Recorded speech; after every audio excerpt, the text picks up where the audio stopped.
So taking the top section of the disc, I'm going to place that on top there.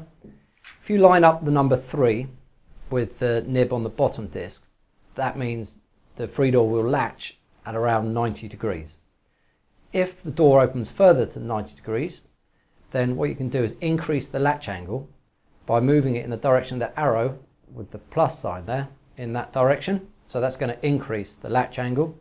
And then if you want to decrease it, following that arrow, we move it over as far as that to decrease the latching angle.